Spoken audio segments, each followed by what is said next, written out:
Yeah, come in. Hey, Pastor Dan. Oh, hey, Jesse. How are you? I'm okay. How are you? I'm good. I'm doing real good. It's been a while since I've seen you. I haven't seen you at youth group lately, and I got a call from your parents. It was kind of troubling. They said you got into a little bit of trouble the other Friday night. You were with those two girls that aren't the best. Okay. Susan and Natalie of Hearts of Gold, first off. And second off, it was just, it's my senior year, and I want to have fun, and I have barely any classes, and I have super good grades, and I just got my license.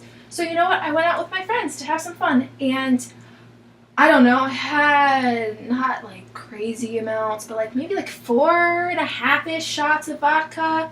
And I was walking straight. I was completely coherent in every way, shape, and form. And hey, I wanted to go home, so I drove home. And my parents, unfortunately, were awake, and they saw me when I got home, and they like freaked out because I drove home and I was drinking. And like, okay, I'm underage, but everyone does it. And driving, like I was fine. I came home okay. Like, what's the big deal? So you weren't only drinking underage, but you were also drinking and driving drunk. Is that right? Well, drunk is like a relative term, and I don't know, like, I was home safe, it was fine, I didn't get caught, and I was safe, so what's the big deal? Like you didn't see anything wrong with that?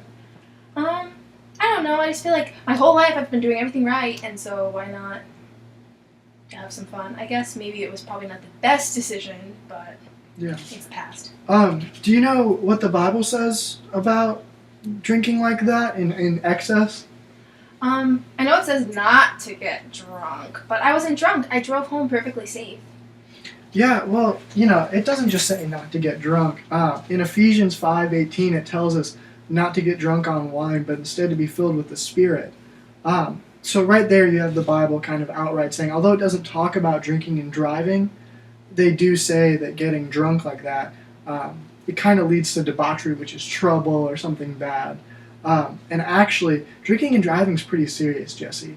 In 2010, 11,000 people died from drinking and driving incidents alone.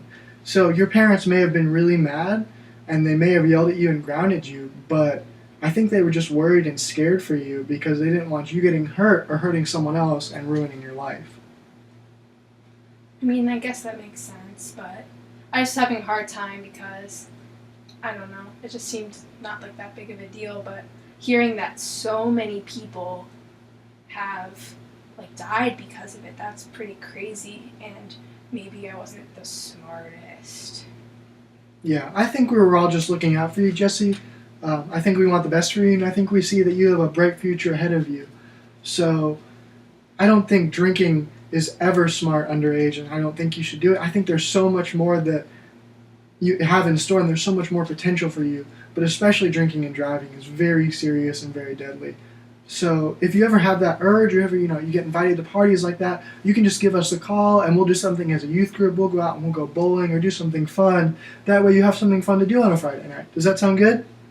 Yeah, I mean, that sounds reasonable. Nice to have friends that maybe don't want to do that stuff all the time. Okay, awesome.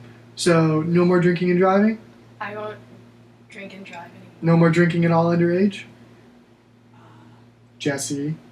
I will not drink underage. Okay. Awesome, Jesse. It was a good talk. It was. Okay.